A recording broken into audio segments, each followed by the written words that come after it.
जिस जिस महीने में जो जो प्रदोष पड़ा करे, जब प्रदोष पड़े बन सके 1 बेलपत्र, बन सके 5 बेलपत्र, शमी पत्र, हरे मूंग, हरा मूंग, बेलपत्र, एक कलश के अंदर थोड़ा सा पानी लेकर 1 बेलपत्र, हरा मूंग, शमी पत्र डालकर और उसमें थोड़ा सा गुड़ डालकर भगवान शिव का स्मरण कर कर प्रदोष काल में, मान लो कोई काम आपका बहुत जरूरी है, बहुत दिनों से अब थक गए हैं, नहीं हो रहा, कर्जा बढ़ रहा है, धन नहीं आ रहा, व्यापार नहीं चढ़ रहा, या कोई समस्या बहुत प्रबल है, कोई एग्जाम में बैठ रहे हो नहीं हो रहा, परीक्षा भी दे दी है, रिजल्ट आने ही वाला है, तो भी प्रदोष काल में, प्रदोष के समय वो जल, मूंग, शमीपत्र और बेलपत्र और गुड़ का शंकर के शिवलिंग को समर्पित करना प्रारंभ कर दो। 2 या 3 प्रदोष करोगे, बाबा आपकी मनोकामना शीघ्र पूर्ण कर देगा। 2 या 3 करोगे, बाबा करेगा। गुरुवार की प्रदोष पड़ती है तो शिव गंगा के स्थल पर निवास करते हैं। गुरुवार की प्रदोष शत्रुओं का नाश करती है। ऐसी प्रदोषों का नियम वर्णन किया, फिर लिखा शिव महापुराण में, बड़ा सुंदर लिखा विद्याजी ने। मान लो आप प्रदोष का व्रत नहीं कर सकते, आप अगर व्रत नहीं कर सकते तो प्रदोष के दिन, प्रदोष काल में शाम का समय, सूर्यास्त का कुछ पल, कुछ घड़ी के पहले से लेकर बाद तक का प्रदोष काल के अंतर्गत आप शंकर जी के मंदिर में जाकर 1 लोटा पानी, 5 बेलपत्र भी अगर समर्पित करते हैं तो संपूर्ण प्रदोष का फल आपके भाग्य में प्रकट हो जाता है। शिव महापुराण में शिव कथा कहती है, नंदी का 1 पांव जो ऊपर होता है, आप लोग दर्शन करे होंगे शंकर जी के मंदिर में नंदी के, तो नंदी का 1 पांव उठा हुआ होता है, 1 पांव नीचा की ओर होता है। शिव पुराण की कथा कहती है, मान लो कोई हड्डी से जुड़ा हुआ रोग, नेत्रों से जुड़ा हुआ, मस्तिष्क से जुड़ा हुआ कोई रोग रहता है, तो एक नीले कलर का फूल आता है महाराज, उस फूल में हल्दी डालकर गुरुवार का प्रदोष पड़ने पर जो नंदी के पांव के पास समर्पित कर देता है महाराज, उसका रोग धीरे धीरे समाप्त होने लगता है। लिंग पुराण कहती है कि नंदीश्वर भगवान के सामने जो पुष्प समर्पित करा जाता है उसको, ये तो लिखा था स्कंद पुराण और शिव पुराण। लिंग पुराण कहती है जो फूल आपने समर्पित करा उसको लाकर पानी की बाल्टी में डालकर आप स्नान भी कर सकते हो, उससे भी हड्डी के जितने रोग होते हैं उसमें आराम लगने लगे। जैसे कहीं शरीर नहीं चल रहा, हाथ झुंड पड़ रहा है, हाथ काम नहीं कर रहा, हाथ में झुंझुनी आ रही है, कंपन आ रहा है, उसमें भी ये प्रयोग पर होना चाहिए बृहस्पतिवार की प्रदोष। कौन से बार की? बृहस्पतिवार, गुरुवार की प्रदोष।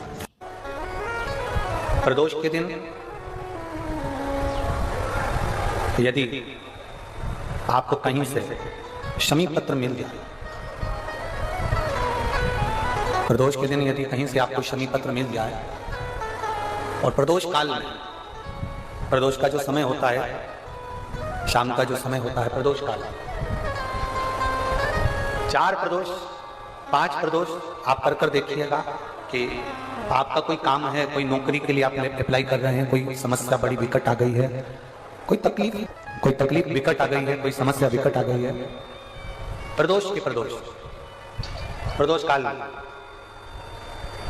अगर 1 शमी पत्र भी आप घर के शिवलिंग को, अब ये करने के लिए आपको मंदिर के शिवलिंग नहीं जाना, अपने घर में जो शिवलिंग, चाहे वो स्फटिक का हो, पारद का हो, कंकर शंकर का हो, लकड़ी का हो, जो शिवलिंग तुम्हारे घर में, कांच का हो, चाहे वो नर्मदा के कंकर का हो, नर्मदेश्वर हो, पाषाण का हो, जो शिवलिंग, चांदी का हो, सोने का हो, तांबे का हो, पीतल का हो, जो शिवलिंग तुम्हारे, 1 शमी पत्र यदि आप भगवान शंकर के शिवलिंग पर समर्पित कर रहे हो और उस शमी पत्र को उठाकर रात्रि को 9:15 की जो एक मुहूर्त होता है, एक समय होता है, जिस समय पर हम अपने मन की बात भगवान शंकर को कहते हैं, पूर्व में भी इसका वर्णन हम कर चुके हैं कथाओं में। उस 9:15 पर वो शमी पत्र को उठाकर एक कागज में, एक कटोरी में उसको रखते हैं। 4 या 5 प्रदोष के उस शमी पत्र को अपने पास में रखिए और जिस कार्य के लिए जा रहे हो उसको जेब में ऊपर के भाग में उसको रखकर लेकर जाइए, आपका वो कार्य सफल होकर ही रहेगा, वो रुक नहीं सकता। वो शमी पत्र में इतना बल होता है, प्रदोष का जो शमी पत्र होता है वो बड़ा बलवान होता है, बड़ा प्रदोष, शिवरात्रि, सोमवार, सोमवार की अष्टमी। प्रदोष भी हर महीने आती है, शिवरात्रि भी हर महीने आती है, सोमवार भी हर महीने 2, 3, 4, 5 पड़ी जाती है। सोमवार की अष्टमी जरूर साल भर में 4 या 5 आती है। सोमवार, प्रदोष, शिवरात्रि, सोमवार की अष्टमी, ये वो तिथियां हैं, ये वो वार हैं। अगर कोई भूल से भी शंकर भगवान के शिवलिंग का निर्माण करता है या अपने घर में रखे हुए शिवलिंग पर शमी पत्र को समर्पित कर देता है तो जिंदगी में उसका बाल बांका हो ही नहीं सकता। प्रदोष के शमी पत्र में बल होता है। प्रदोष के शमी पत्र में मैं सुनील जी को धन्यवाद दूंगा, आपको बहुत बहुत साधुवाद। ये 5 दिन की कथा में 22 तारीख को प्रदोष पड़ रहा है और बाबा की कृपा है आप पर जो ये प्रदोष के समय पर भी कथा चल रही है। कथा का समापन 23 को है पर 22 को प्रदोष पड़ जाएगा। कितने किस्मत वाले हैं रेवाड़ी वाले, घर जाके नजर उतर वाले ना राई नॉन से हो।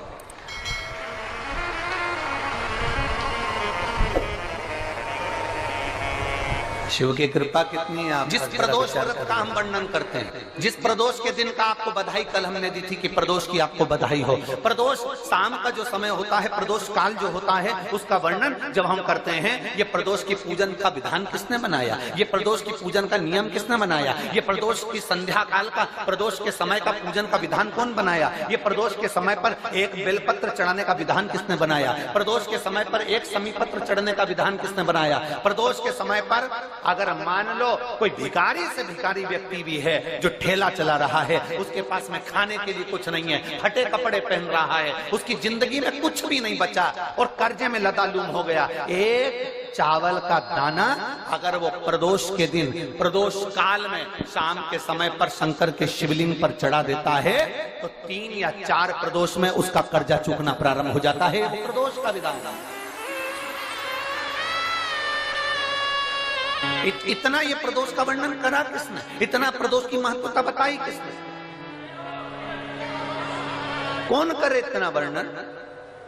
अगर प्रदोष की महत्वता बताने वाला कोई है, इसीलिए मेरे शंकर भगवान माता सती को लेकर कुंभज ऋषि के यहाँ, अगस्त ऋषि के यहाँ कथा सुनने के लिए गए थे, क्योंकि उनके बराबर कोई शंकर के महत्व को बता नहीं सकता और प्रदोष के महत्व को नहीं बता सकता। सती मैया को प्रदोष का महत्व बताने के लिए शंकर सती जी को लेकर कुंभज बाबा के यहाँ गए थे, अगस्त ऋषि के, कि प्रदोष के महत्व को तो जानो सती,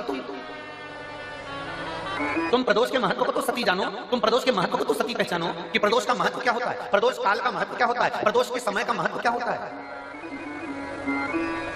जिस समय पर सूरज डूब रहा हो, चंद्र प्रकाशित हो रहा हो, दोनों का मेल हो रहा हो, ना तो पूरा सूरज डूबा है, ना पूरा चंद्र आया है, ना पूरा अंधेरा है, ना पूरा उजाला है, उस समय को प्रदोष काल कहा गया, उस समय को प्रदोष का समय कहा, प्रदोष काल कहा। अब कई लोग हमसे कहते हैं गुरुजी आप हमको प्रदोष का समय बताया करो कि प्रदोष काल किसको कहते हैं, प्रदोष का समय किसको कहते हैं। अब एक बात हम आप सबसे कहना चाहते हैं, जितने लोग आस्था चैनल पर सुन रहे हैं, जितने फेसबुक यूट्यूब पर सुन रहे हैं और जितने रेवाड़ी की पवित्र धरा पर कथा को सुन रहे हैं, आप सबसे एक बात कहना चाहेंगे। अगर हम समय देखकर बताएं आपको कि शाम को 6 बजे, 6:30 बजे, 6:30 पे लेकर 7:30 के बीच में ये समय है, या 5:30 से लेकर 6:30 तक का ये समय है, या हम तुमको बोल दें कि इतनी बजे ये समय प्रदोष काल का रहेगा या इतनी बजे ये समय रहेगा, तो देखिए कभी कभी ठंड का समय आता है तो दिन जल्दी ढल जाता है, कभी कभी गर्मी का समय रहता है तो दिन बहुत लेट ढलता है। इसलिए समय की गणना से मत चलो, आप तो ये अंदाजा लगाकर रखो कि दिन ढल रहा हो, अंधेरा होना शुरू हो रहा, सूरज डूब रहा हो, चंद्र प्रकाशित हो रहा हो, अंधेरा अपना काम कर रहा है, सूरज ढलता जा रहा है, दिन कम होते चले जा रहा है और अंधेरा थोड़ा बढ़ते चले जा रहा है। इन दोनों का जो मिलन का समय हो, अब वो कितनी भी बजे, आप तो बस उसके मिलन का समय निकाल लो, वही समय प्रदोष काल कहलाता है, वही समय प्रदोष काल।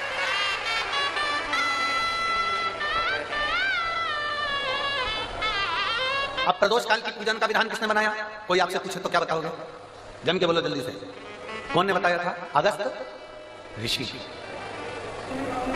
सबसे प्रदोष व्रत का नियम जो आप ले रहे हैं, प्रदोष व्रत को जो आप श्रवण कर रहे हैं उसको जरा ध्यान से सुनिएगा। सबसे पहले स्नान ब्रह्म मुहूर्त का, सुबह का, उसके बाद में फिर आसन पर बैठकर भगवान की भक्ति को धारण करना, शंकर का अनुमोदन करना, शिव भक्ति में डूबे रहना, शंकर का स्मरण करना, शंकर के नाम का स्मरण करते रहना।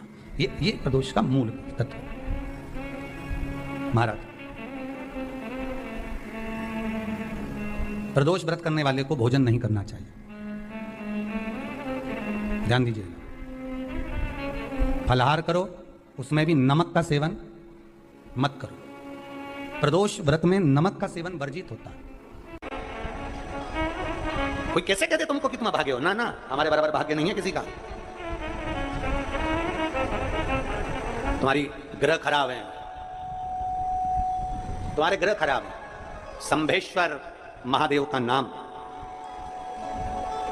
7 कनेर के पुष्प, कितने? 7 कनेर मालूम है? ये रोड पर जो जाते हो डिवाइडर में भी पीला पीला फूल लंबा, जो कि पशु पक्षी कोई नहीं खाता, जहरीला फूल माना जाता है। कनेर के 7 फूल, एक बेलपत्र। जिस समय पर कनेर का फूल बेलपत्र के साथ चढ़ाया जाएगा तो 7 कनेर के पुष्प सीधी बेलपत्र पर आपको रखना। 2-3 प्रदोष कर कर देखना। अगर कोई आपसे कहे कि आपका भाग्य ठीक नहीं चल रहा, आपकी किस्मत ठीक नहीं चल रही, आपके ग्रह ठीक नहीं चल रहा है, आप भाग्यशाली नहीं हो, पहले तो वहां से उठ जाओ। उसके बाद में देवाधिदेव महादेव के पास 7 कनेर के पुष्प एक बेलपत्र में रखकर नंदीश्वर के पास में बैठकर श्री शिवाय नमस्तुभ्यम बोलकर अशोक सुंदरी वाली जगह पर स्पर्श कराकर भगवान शंकर पर 7 फूल के साथ बेलपत्री की डंडी अशोक सुंदरी की साइड हो, ऐसा स्मरण करते हुए शिव को समर्पित कर दे। वही बेलपत्री 5 बार नमः शिवाय या पंचाक्षर मंत्र, षडाक्षर मंत्र या श्री शिवाय नमस्तुभ्यम बोलकर वही बेलपत्री 3 प्रदोष, 4 प्रदोष, 5 प्रदोष, 2 प्रदोष, जितने प्रदोष आप चढ़ा रहे हैं प्रदोष काल में, वो बेलपत्री लाकर अपने कक्ष में अपने पूजन वाले स्थान पर रखते जाओ। एक बेलपत्री एक प्रदोष पर लाओगे, अगला प्रदोष आएगा, कितना अंतर पड़ता है आपके भाग्य बदलने में, आपको खुद मालूम पड़ जाएगा कि आपकी किस्मत कैसे बदल गई। मेहनत आपको करना है, परिश्रम आपको करना है, लगन आपको लगाना है, और बेलपत्री और कनेर का पुष्प शिव को चढ़ाना।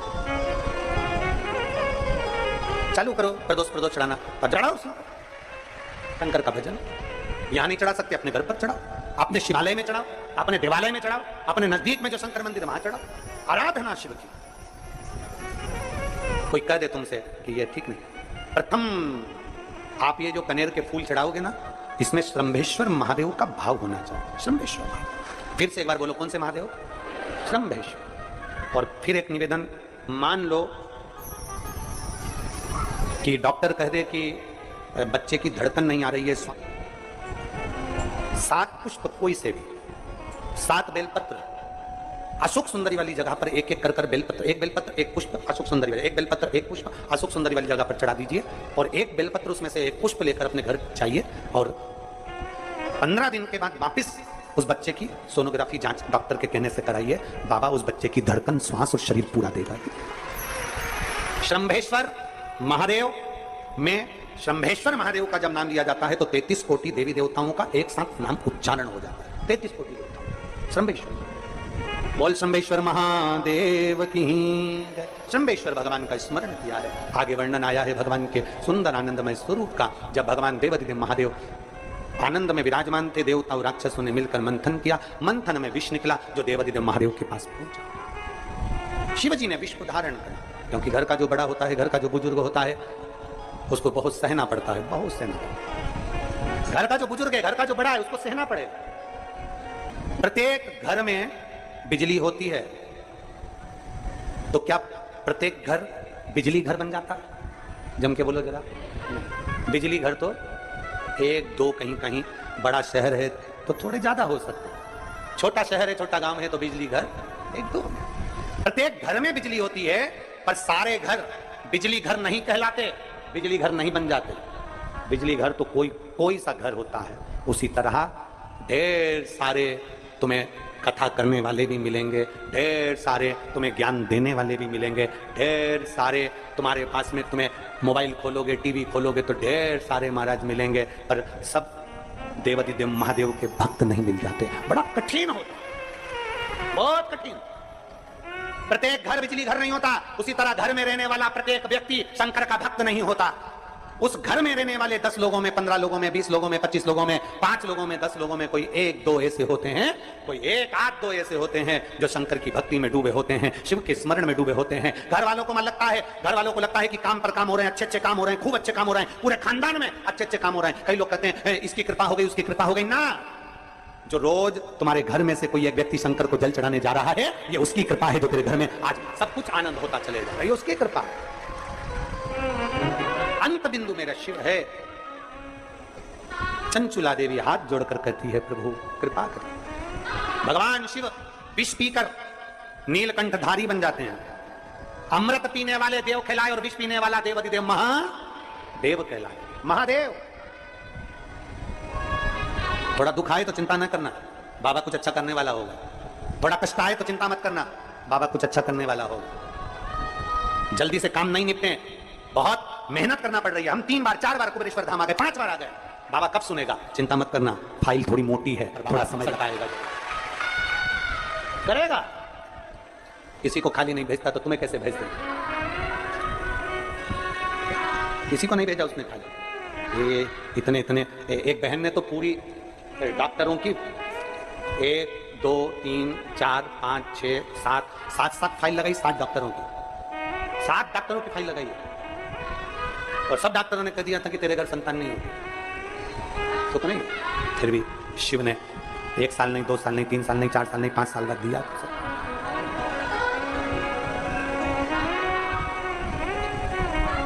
देता जरूर है, थोड़ा समय लग सकता है।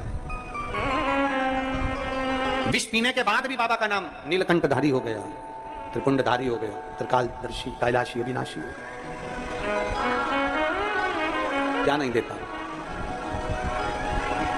शिव कथा कह रही है, भगवान शंकर का चरित्र कर रहा है, शिव महापुराण की कथा कर, ओगरदानी का चरित्र कर, बाबा के सुंदर 12 ज्योतिर्लिंग का चरित्र श्रवण कराया, वर्णन किया। फिर वर्णन आया है मल्लिकार्जुन का।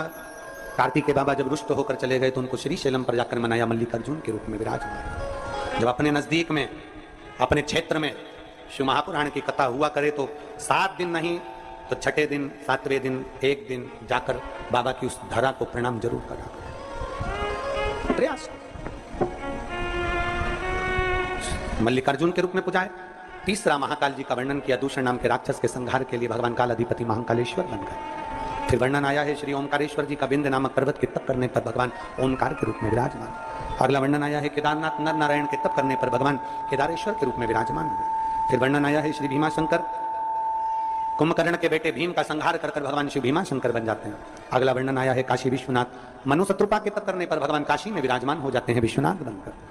त्र्यंबकेश्वर, गौतम बाबा पर गौ हत्या का दोष लगा, बाबा ब्रह्मा विष्णु महेश तीनों स्वरूप में भगवान यहाँ विराजमान हो जाते हैं। वैद्यनाथ, रावण को शिवलिंग ले जाने नहीं दिया, बाबा भूमि पर ही रह गए तो वैद्यनाथ के रूप में विराजमान हो गए।